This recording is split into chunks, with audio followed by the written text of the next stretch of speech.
মসজিদে নাকি হামলা করেছে। আমিও শুনলাম মন্দিরে নাকি হামলা হয়েছে। দেখো উৎপল, আমরা কিন্তু শান্তিপ্রিয় মানুষ। আমরা চাই না মসজিদ ভাঙুক, আমরা চাই না মন্দির ভাঙুক। আমিও চাই না ভাই আমাদের মন্দিরে হামলা হোক এবং মসজিদে হামলা হোক। আমরা রাজনীতি বুঝি না, সকল ধর্মের মানুষকে নিয়ে একসাথে বসবাস করতে চাই।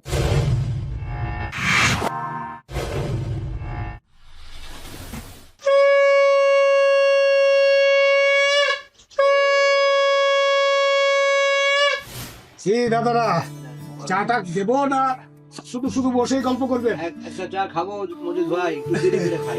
এই তো এসো। আচ্ছা আরে মরেন্দা, কেমন আছেন? কেমন আছেন? আরে আসি। আপনাকে তো এতদিন দেখাই যায়নি, কোথায় ছিলেন এতদিন? ও আমি ওই শহরে গেছিলাম মেয়ের বাড়িতে, 4-5 দিন ছিলাম। মেয়েরা ভালো আছে তো? আছে, ভালোই আছি নরেন্দ্র। তো একটা চা দেন। চা আজকে এমন চা বানাবো যে আপনার সমস্ত ক্লান্তি দূর হয়ে যাবে। এই যে একটু অপেক্ষা করুন।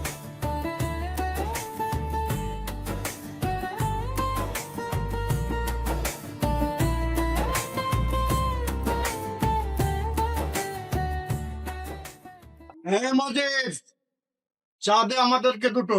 দাদা এক্ষুনি সামলাচ্ছি, বসেন। এই জন্যই বলি মজিদ ভাই, হ্যাঁ, তোমার চায়ের একটা বড় মায়া।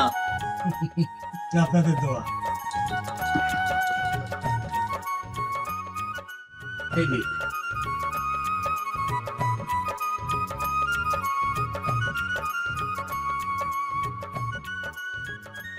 নরেন্দ্র, ভোটটা কিন্তু আমাদের দলকেই দিবেন। সুশীল ভাই এবার জিতলে পুরো ইউনিয়নটাই বদলে যাবে। যাবে, আগে মানুষ বদলা, তারপর ইউনিয়ন বদলিবে। ভোট এর আগেও তো আপনাদেরকেই ভোট দিয়েছিল দাদা।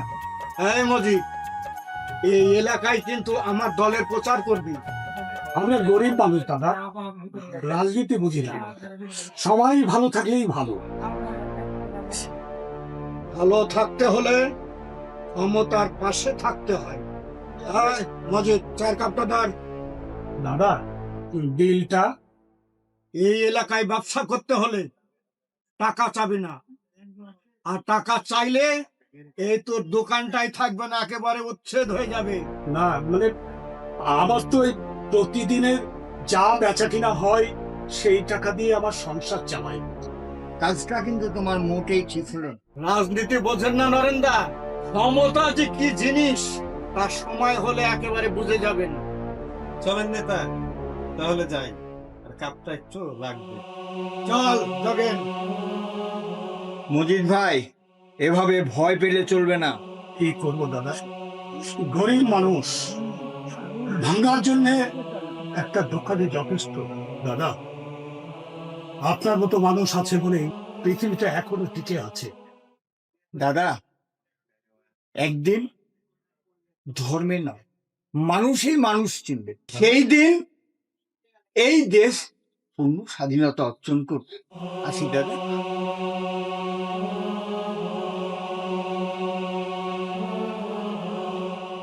ততদিন বেঁচে থাকলে হয়। প্রণাম কাকিমা। মঙ্গল হোক বাবা। অজিত বাড়িতে আছে? হ্যাঁ বাবা, অজিত বাড়িতে আছে, আর ফোনটা নষ্ট হয়ে গেছে। তোর কথাই বলছিলাম। এ অজিত, অজিত। মিলন এসেছে নাকি মা? হ্যাঁ রে, বাইরে আয়। ঘরের ভিতর থেকে কি করছিস? তুই জানিস তুই কতবার ফোন দিয়েছি? আহা, তোকে বলবো কি, আমি কাল রাতে তোকে ফোন দিতে চেয়েছিলাম। আজ পশ্চিম পাড়ার সাথে আমাদের ফাইনাল ম্যাচ, সবাই চলে গেছে মাঠে, আমি আর তুই শুধু বাড়িতে রয়েছি। আরে দোস্ত, বলিস কি, ভুলবো কেন? এটা তো শুধু ম্যাচ না, এটা আমার সম্মানের লড়াই। তুই দেখে নিস, আজকের কাপটা আমাদের হাতে উঠবে। এই তো আমার বন্ধু। বাবা তুই আসলি বাসায় থেকে না খেয়ে যাবি? আস্থা ফিরে এসে একদিন পেট ভরে খাবো। না বাবা, ছোট থেকে তুই একদিনও না খেয়ে যাসনি, এখন বড় হয়ে গেছিস বলে কি বাড়িটা পর হয়ে গেল? তোদের জন্য নিজের হাতে নারিকেলের নাড়ু বানিয়ে রেখেছি, ভাবছি মিলন আসলে খাও। দেখলি, আজ তুই না খেয়ে পালাতে পারবি না। কাকিমা, আপনার হাতের নাড়ুর স্বাদ আমার মায়ের মতনই লাগে। তোরা দুজন আমার ছেলের মতোই, একজনের মুখে দিলে আরেকজনের মুখে না দিলে আমার শান্তিই লাগে না। এবার কোনো অজুহাত মানবো না। এইবার ঈদে আপনাদের পরিবারের সবাই আমার বাড়িতে এসে হয়। যাবো বাবা, নিশ্চয় যাব, তোদের আনন্দই তো আমাদের আনন্দ। আসি কাকিমা, আমাদের জন্য আশীর্বাদ করবো, আজকে যেন আমরা ম্যাচটা জিততে পারি। আচ্ছা বাবা, আশীর্বাদ করি। শুধু ম্যাচ না বাবা, জীবনের প্রতিটা লড়াইয়ে যেন তোরা জিতিস, আর কখনো তোদের বন্ধুত্বর মাঝে ধর্মের দেয়াল যেন না আসে। কাকিমার আশীর্বাদ যখন আমাদের সাথে আছে, আমাদের হারাইতে। তোদের দেখে মনে হয় না যে তোরা আলাদা ধর্মের, মনে হয় যে একই মাটির দুইটা ফুল। ইস, মানুষ যদি তোদের মতো মানুষ হতে পারতো। কাকিমা আসি। আচ্ছা, দেখে শুনে যাস বাবা।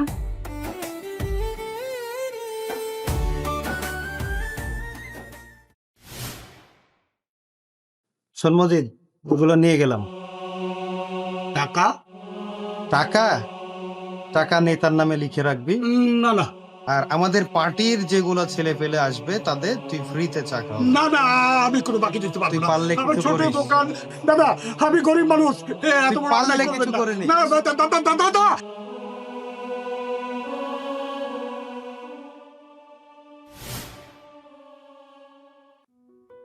ঝামেলা শোনো, কি হয়েছে বলো? বলছিলাম চাল ডালের কি অবস্থা? দোকানে যাওয়ার আগে ভাবলাম জিজ্ঞেস করি। অবস্থা, চালের ড্রামে বাতাস আর ডালের বয়ামে মাকড়সার জাল, তেল লবণ কিচ্ছু নেই ঘরে। আজ দুপুরে বাজার না আসলে চুলা জ্বলবে না গো। এটাই আমি ভয় পাচ্ছিলাম। কেন, তোমার কাছে টাকা নেই? টাকা? জানো ঝামেলা, দোকানের বাকির খাতাটা আমার চেয়েও বড় হয়ে গেছে। দোকানে কোনো মাল নেই। এদিকে বাকি না দিলে ওরা রাগ করে। সবাইরে বাকি দাও কেন? মানুষ কি তোমারে দয়া করে? কি করব বলো, সংখ্যালঘু মানুষ আমরা। একটু যদি জোরে কথা বলি মনে হয় কালই ওরা আমার দোকানটাই রাখবে না। এদেশে জন্ম নিয়ে মনে হয় আমরা ভাসমান মানুষ, স্বাধীন দেশ, অথচ বুক ভরা ভয় নিয়ে বাঁচতে হয়। বাবা, আমার একটা কথা বলার ছিল। কি বলবি বল। আজ আমার ইন্টারভিউ, যাতায়াত বাবদ কিছু টাকা লাগতো।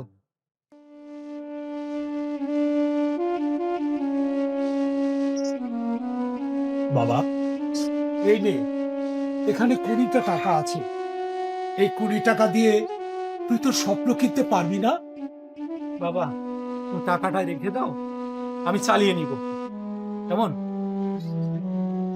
মা, কি রে মা? আজকে আমাকে পরীক্ষার ফি দিতে হবে। যদি আজকে পরীক্ষার ফি না দিতে পারি তাহলে স্যার আমাকে পরীক্ষা দিতে দিবে না। তোর বাবাকে বল। বাবা, আমি পরীক্ষা দিতে পারবো তো? আমাকে আর কষ্ট দিস না। মনে হয় সবকিছু ছেড়ে ছড়ে দিয়ে কোথাও চলে যায়। বাপ হয়ে ছেলে মেয়েদের মুখে আমি হাসি ফোটাতে পারি না। এই যে আমার কত বড় কষ্ট, আমি সহ্য করতে পারি না। আদার টাকা আদাব। কি হয়েছে? সবাই এত চুপ কেন?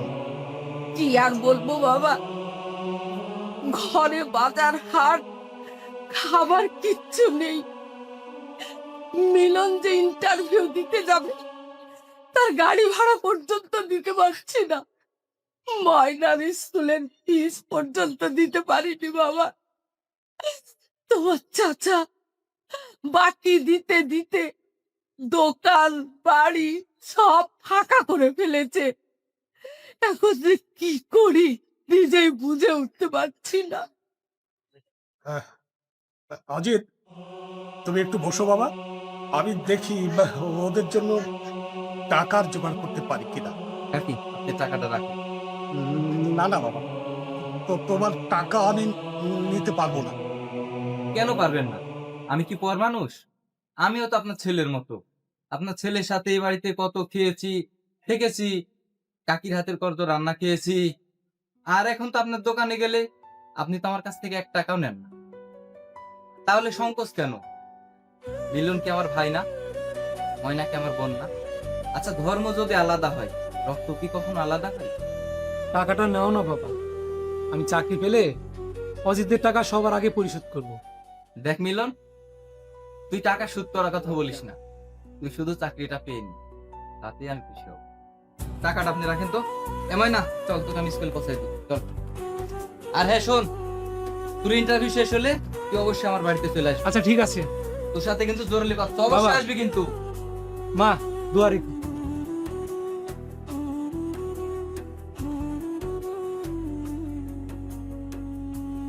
জানো জামেলা, অজিত আর মিলনকে দেখে মনে হয় না তারা দুই ধর্মে, মনে হয় তারা একই মায়ের গর্ভের দুই ভাই। মানুষের পরিচয় তার ধর্মে না গো, মানুষের পরিচয় তার মানবতায়। টাকাটা নাও, বাজার করে নিয়ে এসো।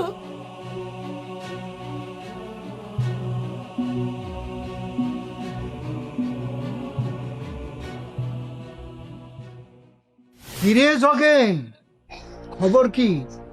জনগণ কি আমাদের দিকে আছে? নেতা, মানুষের অবস্থা আগের মতোই আছে, তবে ক্ষুধার্ত মানুষকে স্বপ্ন দেখানো হবে। তবে একটা সমস্যা আছে, সংখ্যালঘুরা একজোট হয়েছে। না, এই ক্ষমতা আমি কখনো হাতছাড়া করব না। রাজনীতি করছি আমি ক্ষমতার জন্য, কোনো মানবতার জন্য নয়। তাই ভাবছিলাম যদি একটা দাঙ্গা বাঁধানো যায়, তবে ধর্মের নামে যদি আগুন লাগায়, তাহলে মানুষ ঘর বাঁচাবে, ভোট কিন্তু দিতে যাবে। কিরে জগেন, তুই তো আমার চাইতেও দিন দিন খুব বিপজ্জনক হয়ে উঠছিস। আসো সাংবাদিক, আসো আসো। নমস্কার নমস্কার নেতা, নমস্কার।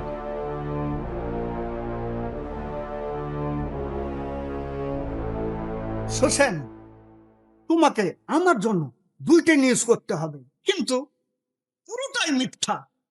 বলো পারবে কিনা? এই জন্যই আপনাকে ডাকা। নেতা, আপনি যে কি বলেন, ক্ষমতার জন্য মানুষ নিজের বাবাকেই বিক্রি করে দেয়, আর আমি তো শুধু নিউজ বিক্রি করি। নেতা, আপনি মানুষকে খুব ভালো চিনেন। শুনেন, মানুষকে ধর্মে আঘাত করতে হবে। ধর্মে যখন আঘাত করবেন না, তখন মানুষ আর কিন্তু মানুষ থাকবে না নেতা। একটি নিউজ করতে হবে একদিকে মন্দির ভাঙছে, আরেকটি নিউজ করতে হবে মসজিদ ভাঙছে। এই কাজটি ঠিকঠাক মতো করতে পারলে তোমার নামটি না একেবারে উপর মহলে উঠে যাবে। নেতা, আমি শুধু রিপোর্টার নই, আমি মানুষকে নিয়ে ব্যবসা করি। মানুষকে ভয় দেখেই টাকা উপার্জন করি। খালি দেখবেন, একটা এডিট করা ছবি আর একটা ভিডিও যখন আমি পোস্ট করে দিব না, প্রতিবেশীর রক্ত খাওয়ার জন্য হাইনার মতো তাপকে বসবে। কাজটা আসলে কোথায় থেকে শুরু করবো? কেন রে, পশ্চিম পাড়ায় ওখানে সংখ্যালঘু বেশি, আগুন লাগালেই পুরো এলাকাটাই জ্বলবে। আগুন লাগার পরে তো আমি শান্তি সমাবেশ করব। ওইদিকে মানুষ মরবে, এইদিকে আমরা ভোটে দিব্যি জিতবো। ক্ষমতা পেতে গেলে মাঝে মধ্যে এই মানবতাকে জ্যান্ত কবর দিতে হয়।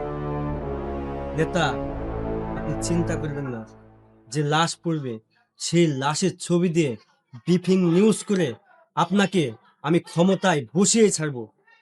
কথাটা বলে গেলাম, মনে রাখেন কিন্তু। আর আমার বিষয়টাও খুব ভাইবেন, আমি কিন্তু অসৎ সাংবাদিক। সমীকরণ যে কোনো মুহূর্তে উল্টায় দিতে পারে। চল জগেন, আজ থেকেই খেলা শুরু। কোথায় আছো? কেমন আছো? ভালো। শুনলাম মসজিদে নাকি হামলা করেছে। আমিও শুনলাম মন্দিরে নাকি হামলা হয়েছে। দেখো উৎপল, আমরা কিন্তু শান্তিপ্রিয় মানুষ। আমরা চাই না মসজিদ ভাঙুক, আমরা চাই না মন্দির ভাঙুক। আমিও চাই না ভাই আমাদের মন্দিরে হামলা হোক এবং মসজিদে হামলা হোক। আমরা রাজনীতি বুঝি না, সকল ধর্মের মানুষকে নিয়ে একসাথে বসবাস করতে চাই। আমরা চাই এক আকাশের নিচে শান্তিতে বসবাস করতে চাই। মন্দিরও ভাঙতে দেবো না, মসজিদও ভাঙতে দেবো না। যেভাবে হোক এটাকে মীমাংসা করতে হবে, চলে যায়। আমরা কোনোটাই নষ্ট করতে দেব না না না না, হবে না।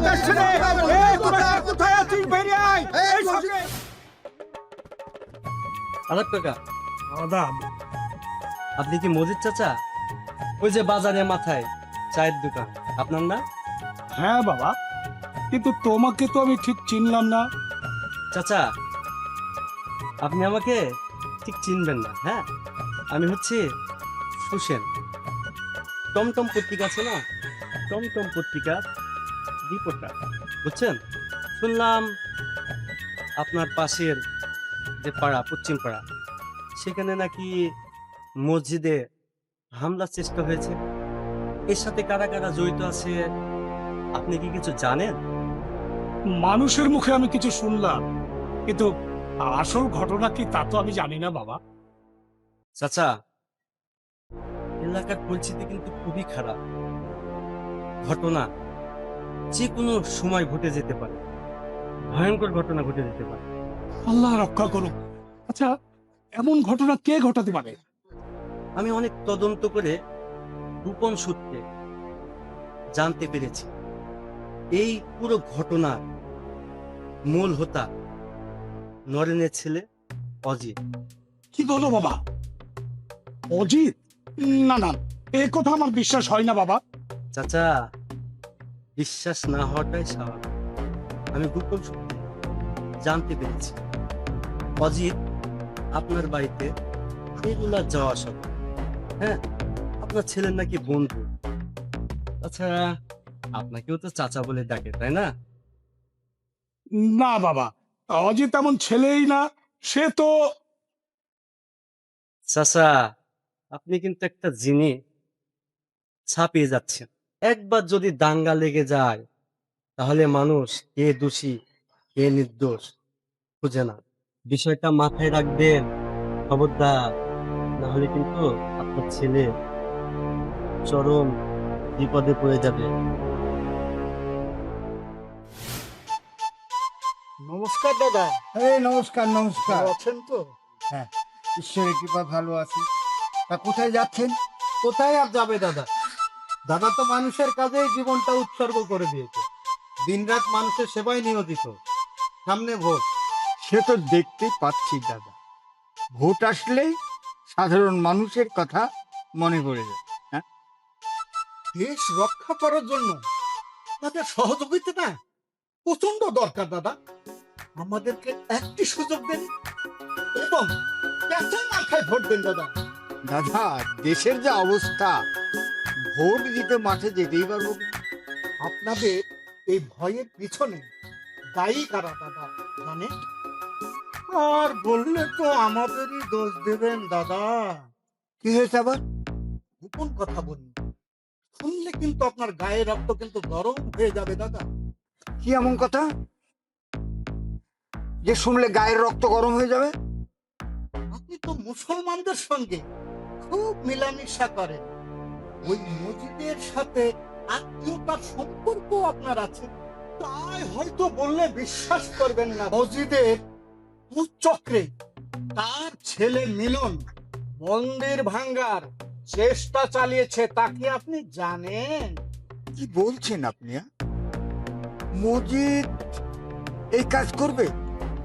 আর মিলন তো আমার ছেলের মতো। এটা আমি বিশ্বাস করতে পারছি না মোটেই। আপনি শুনেন নাই পূর্বপাড়ার মন্দির ভাঙ্গার পরিকল্পনা চলছে? আপনি শুনেন নাই? ধোয়া উঠলে আগুন কিন্তু থাকেই দাদা। এত বড় নিউজ এমনি হয়? হ্যাঁ, চারিদিকে অবশ্য বলাবলি করছে দাদা। একটা পত্রিকা নিউজও করেছে, কিন্তু বিশ্বাস না করাটাই স্বাভাবিক। শয়তান কখনো কপালে লিখে ঘুরে না দাদা। আপনি তো জানেন মিলন আপনার বাড়িতে যাওয়া আসা করে দাদা। বন্ধুকে বাঁচাতে গিয়ে নিজেকে আগুনে উৎসর্গ করে দেবেন না দাদা। না দাদা, ঠিক আমি তা বলছি না, কিন্তু মানে মিলন তো নাও হতে পারে, পারে নাকি? শুনলাম তদন্ত হচ্ছে, সত্যটা একদিন নিশ্চয় বেরিয়ে পড়বে। সরিষার মধ্যে ভূত থাকলে সহজে ধরা যায় না দাদা। এইবার সঠিক সিদ্ধান্ত নিতে হবে। মাথায় রাখবেন দাদা। তোকে একটা কথা বলবো বলবো ভাবছি, কিন্তু বলাই হয় না। কি কথা মা? আচ্ছা অজিত, মিলন কি কোথাও চলে গেছে রে? ছেলেটা অনেক দিন থেকে বাড়িতে আসে না। না মা, বাড়িতেই আছে। ছেলেটা চাকরি হলো না, হয়তো বা কাজ কামের ভিড়ে আসতে পারে না। ছেলেটার জন্য অনেক মায়া হয় রে। যখন কাকিমা বলে ডাকে মনে হয় যে তুই ডাকছিস। কতদিন ভাবি ছেলেটার জন্য কিছু রান্না করব, কিন্তু ছেলেটা আসেই না। হ্যাঁ রে, মিলনকে একদিন নিয়ে আয় না, বাড়িটা ফাঁকা ফাঁকা লাগে। এবার মিলনের সাথে দেখা হলে বলে দেবো। সাথে আর একটা কথাও বলবো, যে তুই যদি আমার বাড়িতে না আসিস তাহলে তোর কাকিমা অনেক কষ্ট পায়। বলিস বাবা, বাড়িটা ফাঁকা ফাঁকা লাগে ছেলেটা না আসলে।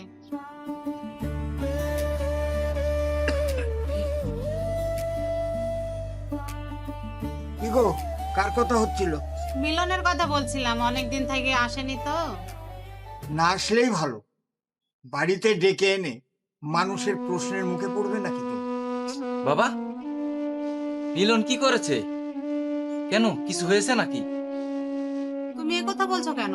মিলনকে তো তুমি নিজের ছেলের মতোই দেখতে। এখানে বলা যাবে না, দেওয়ালেরও কান আছে। চলো ঘরে চলো। তুমি আমাকে ভয় পাইয়ে দিচ্ছ কেন? কি হয়েছে খুলে বলো। সত্যি কি মিলনে কিছু হয়েছে? বলো না বাবা।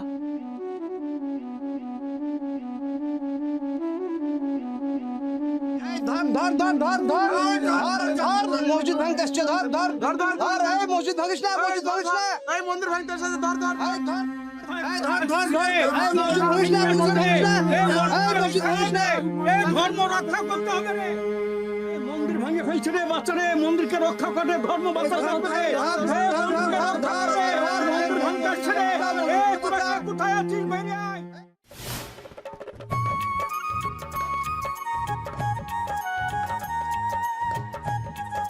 মিলন, হ্যাঁ বাবা। কোথায় যাচ্ছিস?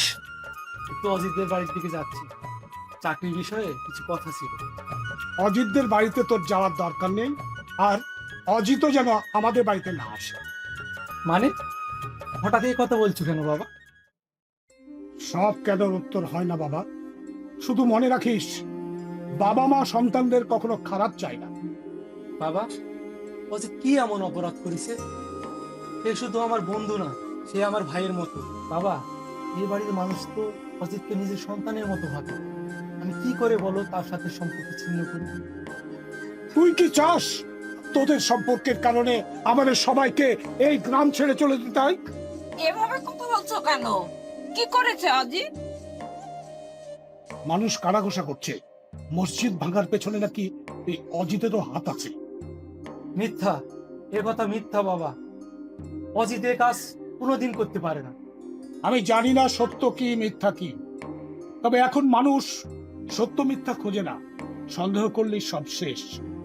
আমরা গরিব মানুষ, আমাদের যদি সন্দেহ করে তাহলে আমাদের কে বাঁচাবে বল? বাবা, আমি জানি অজিত খুব ভালো ছেলে। আমি দোয়া করি তোদের এই ভালো সম্পর্কটা যেন সারা জীবন থাকে। কিন্তু সমাজ এখন মানুষ দেখে না, ধর্ম দেখে বাবা, ধর্ম দেখে। তাহলে কি করবো মা? বন্ধুত্ব কি এখন অপরাধ? অজিত যদি শুনে আমি ওর বাড়িতে যাই না, ও কত কষ্ট পাবে জানো মা? তুমি বলো মা, সে ছোটবেলায় আমি আর অজিত একসাথে ঘুমিয়েছি, এক প্লেটে খেয়েছি, কত কি করেছি। কি করে ওর সাথে সম্পর্ক ছিন্ন করবো? তুমিই বলো মা। আজ নাকি মানুষ বলছে ও আলাদা, আমি আলাদা। সবাই খারাপ, খুব খারাপ, বাবারে, এখন মানুষের চেয়ে গুজবের দাম অনেক বেশি। গরিবের সবচেয়ে বড় অপরাধ কি জানিস? ওদের পেছনে দাঁড়ানোর কেউ থাকে না। আগুন লাগলে বড় লোক বাঁচে, পুড়ে মরে আমাদের মতো গরিবেরা। আমি চাই না আমার জন্য তোমাদের বিপদ বাড়ুক। হ্যাঁ, দোকানের দিকেই থাকিস, অন্য আচ্ছা। কোথাও যাস নে। আচ্ছা ঠিক আছে, আমি দোকানে দিয়ে গেলাম। শোন, ওই পূর্বপাড়ার মন্দির নিয়েও নাকি কি সব ঝামেলা হচ্ছে। এখন দোষ না করলেও সব দোষ এসে এই গরিব মানুষের উপর পড়ে। সাবধানে থাকিস। হ্যাঁ রে বাবা, সাবধানে থাকিস কিন্তু। আর তোর বাবা যা বলেছে তা মেনে চলিস। আচ্ছা।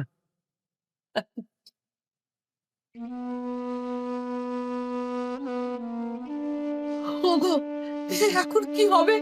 এমনিতে নুন আনতে পান্তা ফুরাই, এর মধ্যে যদি আমাদের উপরে কোনো বিপদ আসে? কি আর হবে, গরিবের আল্লাহ ভরসা। আল্লাহ ছাড়া আমাদের কিছুই করার নেই।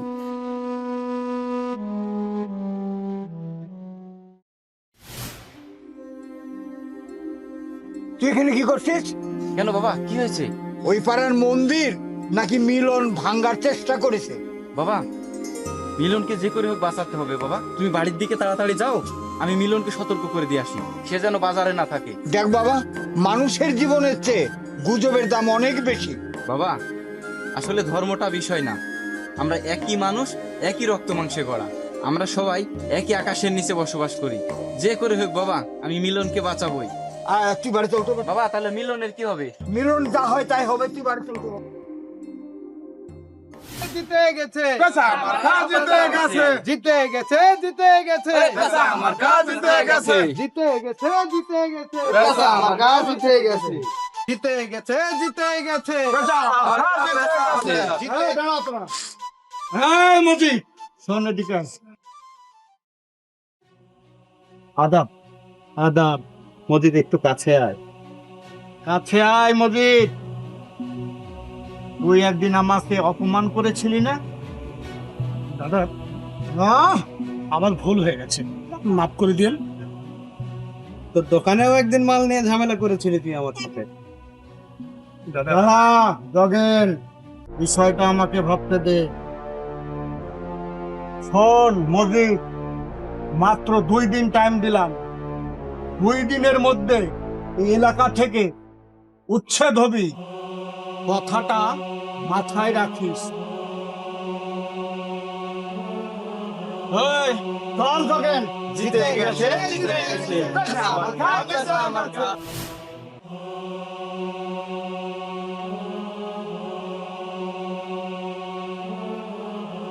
বাবা, চলো যেতে হবে। যেতে হবে? হ্যাঁ, যেতে হবে। সময় হয়ে গেল। হ্যাঁ, সময় হয়ে গেছে। সময় হয় না, সময়কে আমরা ডেকে আনি। জানিস বাবা, আজ এতটা বছর এই পিতৃপুরুষের ভিটায় আমরা বসবাস করেছি। আমি কোনো অপরাধ না করেও তোর পূর্বপুরুষের ভিটে ছেড়ে আমাকে চলে যেতে হচ্ছে। আমার জন্য কত কষ্ট তোকে আমি বলে বোঝাতে পারবো না। জানিস, এই বাড়িতেই ওই যে ওইখানে শুয়ে আছে তোর দাদা, তোর দাদি। তাদের ছেড়ে আমাকে চলে যেতে হচ্ছে সামান্য সামান্য ছোট্ট একটি অপরাধের কারণে। যেতে হবে বাবা, এত বড় পৃথিবীতে কোথাও না কোথাও আমাদের এক বিন্দু জায়গা হবেই। হ্যাঁ রে বাবা, এটা তো আমি জানি। আমি কেন যাচ্ছি তাই জানিস বাবা? শোন, এখানে ওর একটা ছোট্ট বোন আছে, সেই বোনটাকে তারা হয়তো বাঁচতে দেবে না, আর তোকেও আমি বাঁচতে দেবে না। সময় হয়ে গেছে, তোর মা আর বোনকে ডেকে নিয়ে আয়।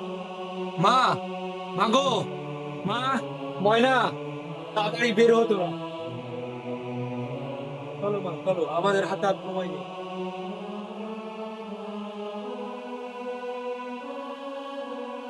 বাবা, আর আধা ঘন্টা সময় আছে 24 ঘন্টা পড়তে। তাড়াতাড়ি আমাদের এই রাতের অন্ধকারে বের হতে হবে।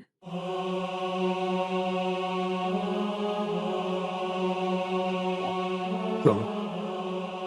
না, দাঁড়ান মজিদ ভাই, দাঁড়ান। কি হয়েছে নেতা? মজিদ ভাই, আমি জানি